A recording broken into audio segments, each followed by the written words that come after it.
Hold on to your hearts, dear viewers, because Oklahoma has lost a towering pillar of leadership and warmth whose folksy charm and unbreakable dedication shaped the Sooner State for decades, plunging a nation into waves of nostalgia and profound sorrow as former Governor George Nye, the record-breaking public servant who embodied bipartisan grace and everyday grit, has peacefully departed this world, leaving behind a legacy that feels as vast and enduring as the Oklahoma plains he so deeply loved.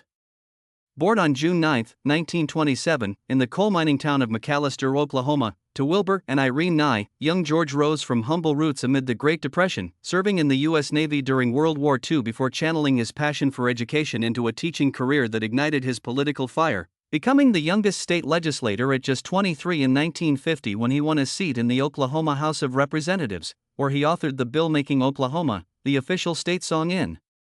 1953, a cultural touchstone that still stirs hearts today.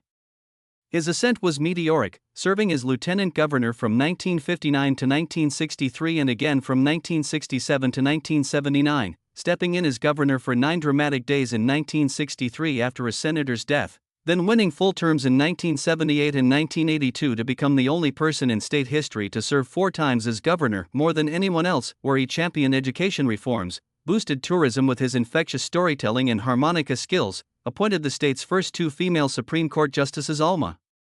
Wilson and Yvonne Cogger in a groundbreaking move for gender equality, increased minority representation on boards, and navigated economic storms with a bipartisan spirit that earned him respect across aisles, later capping his illustrious career as president of the University of Central Oklahoma from 1992 to 1997, where he mentored countless students and remained a beloved ambassador for civic engagement until his twilight years.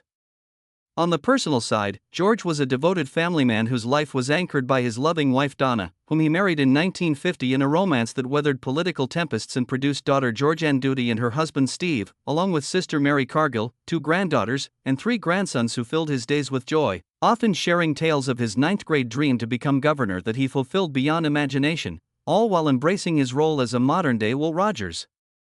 With humor, humility, and an unshakable faith that guided him through triumphs and trials. In a serene yet heartbreaking close to a life of extraordinary service, George slipped away peacefully on July 30, 2025, at his cherished home in Oklahoma City, Oklahoma, surrounded by the family he adored, succumbing to natural causes at the remarkable age of 98 after a lifetime of tireless devotion that finally allowed his weary body to rest, though his indomitable spirit seemed eternal until that quiet Wednesday morning.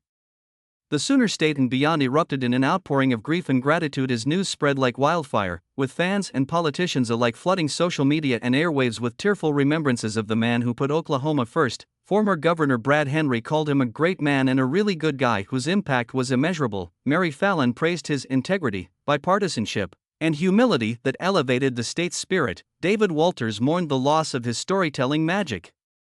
And biographer Bob Burke hailed him as the modern Will Rogers for his beloved state. Congressman Tom Cole shared a touching tribute acknowledging their disagreements but respecting his personal decency, sunny disposition, and deep love for Oklahoma, while the Cherokee Nation's principal chief Chuck Hoskin Jr. issued a statement honoring his leadership, and organizations like the Oklahoma Department of Corrections recalled his role in bringing the Beach Boys to perform at the state penitentiary in 1969. Even President Bill Clinton was set to speak at his funeral, underscoring the national reverence, as crowds gathered at the Capitol where his body lay in state, sharing stories of his harmonica serenades and bipartisan bridges that united a divided world. As Oklahoma's winds whisper his name through the prairies he cherished, let us cling to the enduring light of George Nye, the McAlester boy who dreamed big and governed with heart, teaching us that true leadership blooms from humility, bipartisanship bridges divides, and a life of service leaves footprints that time cannot erase. Rest in eternal harmony, dear Governor. Your song may have ended, but it plays on in every Oklahoman's soul, inspiring us to lead with kindness, serve with passion. And remember that the greatest legacies are built on love for one's people, leaving us all a little wiser, deeply emotional, and forever grateful for the remarkable man who made our state grander. Hold on to your hearts, winter sports fans, because the radiant queen of biathlon whose precision shots and unyielding endurance captivated the world has tragically slipped from our grasp in a heartbreaking twist of fate, leaving a trail of shattered dreams and frozen tears as Laura Dahlmeier, the German sensation who conquered Olympics and mountains alike, meets an untimely end that feels like the cruelest penalty in the game of life. Born on August 22, 1993, in the picturesque Bavarian town of Garmisch-Partenkirchen, Laura burst onto the international scene as a prodigy in biathlon, blending skiing speed with sharpshooting accuracy to become Germany's golden girl, snagging her first World Cup victory in 2013 at just 19 and dominating the circuit with 7 World Championships between 2015 and 2019, including a historic sweep of all 5 gold medals at the 2017 Hochfilzen Worlds, plus the overall World Cup Crystal Globe that same year, but her crowning glory came at the 2018 Pyeongchang Olympics, where she made history as the first woman to win both the sprint and pursuit golds, adding a mixed relay silver for good measure, amassing 13 World Cup wins and retiring in 2019 at the tender age of 25 to chase new adventures, citing burnout but leaving as one of biathlon's all-time greats with a legacy of grace under pressure and trailblazing for female athletes. Away from the tracks, Laura was a free-spirited adventurer with a passion for the outdoors, trading her rifle for climbing gear as she summited treacherous peaks like the Eiger North Face and Great Trango Tower, sharing her journeys on social media to inspire fans with her fearless embrace of life, while keeping her personal world intimate, partnered with fellow climber Marina Eva Kraus, who accompanied her on that fateful expedition, and supported by a close-knit family including her parents and siblings who beamed with pride at her every triumph. Her post-retirement life a whirlwind of sports commentary, environmental advocacy, and soul-searching escapades that showcased her as not just an athlete, but a vibrant soul hungry for the world's wonders.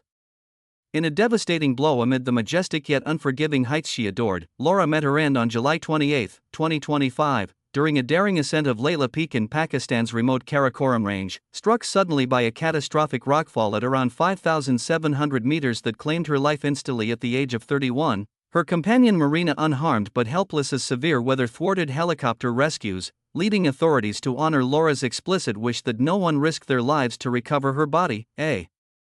poignant final act of selflessness in the face of nature's raw power.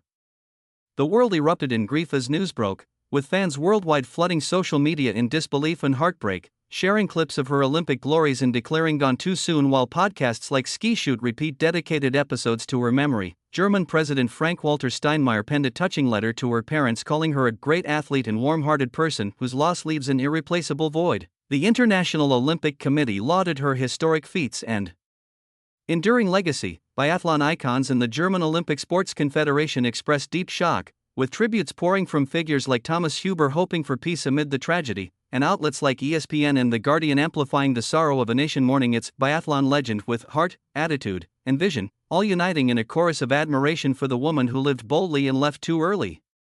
As the snow settles on this unimaginable loss, let us cherish Laura Dahlmeier's unbreakable spirit, the Bavarian dreamer who turned icy tracks into golden triumphs and taught us to chase horizons with fearless passion and quiet humility. Rest in eternal peace, dear Laura. Your shots may have silenced, but your light races on in every aspiring athlete's heart, inspiring us to live fully, love boldly, and remember that true champions conquer not just mountains, but the very essence of life itself. Leaving us forever changed and profoundly touched by your radiant journey. Hold on to your hearts, dear viewers, because the unyielding force of grace and grit that electrified screens and stages with her fierce portrayals of strong black women has dimmed forever, leaving Hollywood and fans alike in a whirlwind of sorrow and admiration. Marlene Warfield, the acclaimed actress who stole hearts and commanded respect in classics like Network and The Great White Hope, has tragically slipped away, reminding us how one woman's fire can illuminate generations even as it fades.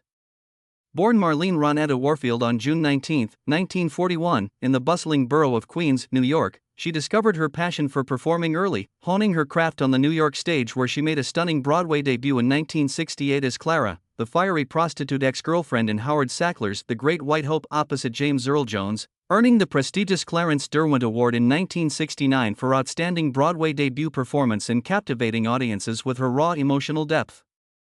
that explored racial tensions and personal turmoil.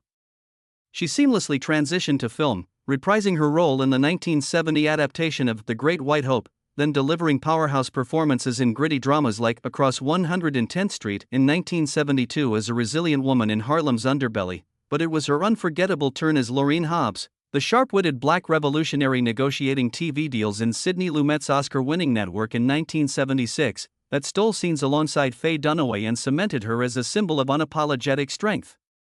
earning critical acclaim for her commanding presence amid a star-studded cast. Her television career flourished with memorable recurring roles, like the sassy Victoria Butterfield on Maude from 1977 to 1978, where she brought humor and heart to B. Arthur's iconic show, guest spots on beloved series such as Marcus Welby, MD, Perry Mason, The Jeffersons, Cagney and Lacey, and later as the wise Dottie Cummings on The Shield in 2002, plus films like How I Got Into College in 1989, amassing over 40 years of work that highlighted her versatility and commitment to roles that challenged stereotypes and amplified black voices in Hollywood. On a personal note, Marlene was a private soul who poured her passion into her craft rather than the spotlight, cherishing close bonds with family including her devoted sister Chiquita Warfield, who stood by her through life's ups and downs, and while she kept much of her world shielded from gossip columns, those who knew her spoke of her quiet dignity, unwavering resilience, and deep love for the arts that stemmed from her New York roots, where she also graced off-Broadway stages like Jean Jennet's The Blacks in 1962 alongside Cicely Tyson, forging lifelong connections in the theater community. In a deeply poignant exit that feels like the final curtain on a life of quiet triumphs, Marlene passed away on April 6, 2025, at a hospital in Los Angeles, California, after a valiant but losing battle with lung cancer at the age of 83, her family choosing to announce it months later in a move that honored her preference for privacy, allowing her to depart with the same grace and strength that defined her most iconic roles. The revelation of her passing unleashed a torrent of heartfelt tributes across Hollywood and beyond, with fans flooding social media in shock and sadness, sharing clips of her fiery network monologues and declaring her an unsung hero whose performances stole every scene, one admirer tearfully posting "RIP to a true diva who brought Black power to the forefront." The Hollywood Reporter's Mike Barnes led the charge with an emotional obituary praising her as a great stage and screen talent who worked alongside legends like Cicely Tyson. Outlets like The Daily Beast, Extra TV, and Broadway World amplified the grief, hailing her over 4-decade career and roles in Maude and The Great White Hope. Actress Allison Arngrim, known from Little House on the Prairie, mourned her as an incredible actress in a poignant post that sparked waves of reminiscences. James Earl Jones reflected on their shared Great White Hope journey in a statement calling her a feisty force and cherished co-star. Faye Dunaway shared a touching tribute via her team, remembering Marlene's unmatched intensity on the network set, and everyday fans like those on Lipstick Alley forums expressed profound loss, noting how her delayed announcement made the pain feel fresh and raw, all uniting in a chorus of love that celebrated her barrier-breaking legacy. As we wipe away the tears and replay her timeless scenes, let's hold on to the indomitable spirit of Marlene Warfield, the Queen's girl who rose to challenge Hollywood's norms with poise and power, teaching us that true strength lies in authenticity and quiet revolution. Rest in eternal spotlight, dear Marlene. Your flame may have extinguished, but it burns brightly in every empowered role you inspired, leaving us all a little fiercer, deeply moved, and forever thankful for the legacy of a woman who lived unforgettably. Hold on to your hearts, metalheads, because the raw, pioneering voice that ignited the fire of one of heavy metal's mightiest legends has been silenced forever, plunging the rock world into a storm of grief and nostalgia. Paul Mario Day, the original frontman of Iron Maiden whose gritty vocals laid the foundation for a global empire, has tragically lost his battle with a merciless foe, leaving behind echoes of rebellion that will scream through eternity. Born on April 19, 1956, in the gritty streets of Whitechapel, London, England, Paul burst onto the scene as a young rocker with unbridled passion, handpicked by bassist Steve Harris to become Iron Maiden's first lead singer from December 1975 to October 1976, where he belted out early anthems and later claimed co-authorship of The Haunting Strange World, helping shape the band's raw, underground sound before his departure due to clashes over stage presence, a move that stung but fueled his relentless drive forward. Undeterred, he fronted the hard-hitting More, storming the stage at the iconic Dunnington Monsters of Rock Festival in 1981 alongside heavyweights like AC/DC and Ozzy Osbourne, then unleashed his fire with Wildfire from 1983 to 1984, blending thunderous riffs with his commanding growl, and joined a reformed suite in 1985, capturing lightning in a bottle with a live album recorded at London's legendary Marquee Club in 1986 that immortalized his glam rock edge. Seeking new horizons, Paul relocated to Australia in 1986, where he rocked local scenes with bands like Defaced and Crimson Lake, penning songs for the latter before it disbanded, and lent his powerhouse vocals as a guest on Buffalo Crow's album Bovonic Empire, while a triumphant 2019 reunion with Iron Maiden's original 1975 lineup, including Steve Harris, Dave Sullivan, and Terry Rance, for a blistering London concert reminded the world of his unbreakable roots in British heavy metal, earning him quiet reverence as a trailblazer who never chased the spotlight but always delivered the soul. On the personal front, Paul was a private soul who embraced life's twists with quiet resilience, leaving behind little in the public eye about family or loves, but finding solace in Australia's vast landscapes after decades of pounding stages, where he battled inner demons and health woes in silence, always channeling his energy into music that connected with underdogs and dreamers alike. In a heartbreaking curtain call that no encore could reverse, Paul slipped away peacefully on July 29, 2025, at his home in Newcastle, New South Wales, Australia, succumbing to the ravages of cancer at the age of 69, his final days a testament to the fighter who faced the disease with the same raw courage that defined his thunderous performances, surrounded by close ones in a quiet and far from the roaring crowds he once commanded. The metal community erupted in waves of sorrow and homage as news broke, with fans flooding social media in tears, sharing bootlegs of his early Iron Maiden gigs and declaring him the unsung hero who sparked a revolution, while his former band More announced the devastating loss with a poignant post calling him a dear friend and talented musician whose spirit would live on. Iron Maiden themselves released a heartfelt statement, saying, "We are deeply saddened. Our thoughts and heartfelt condolences go out to Paul's family and friends. Rest in peace, Paul," with Steve Harris personally tributing him as a lovely person and good mate. Rock outlets like Loudwire, Billboard, and The Guardian ran emotional obituaries hailing his pioneering role, and peers from the scene echoed the pain. Def Leppard's Joe Elliott reminisced about shared stages at Dunnington, while fans like one who posted "RIP to a true metal pioneer" and another sharing his last song, "Unwanted Guest," as a brave farewell, all uniting in a global chorus of "Up the Irons" that underscored the profound impact of his voice on heavy metal's DNA. As the amps fall silent and the crowd's roar fades to whispers, let's cradle the fire. Paul Mario Day ignited the Whitechapel rebel who turned raw passion into heavy metal thunder, teaching us that true legends rise from the shadows, fight with heart, and leave a riff that never dies. Rest in roaring peace, dear Paul. Your strange world may have ended, but your voice thunders on in every headbanger's soul, leaving us raw, reflective, and eternally grateful for the metal magic you gifted us all.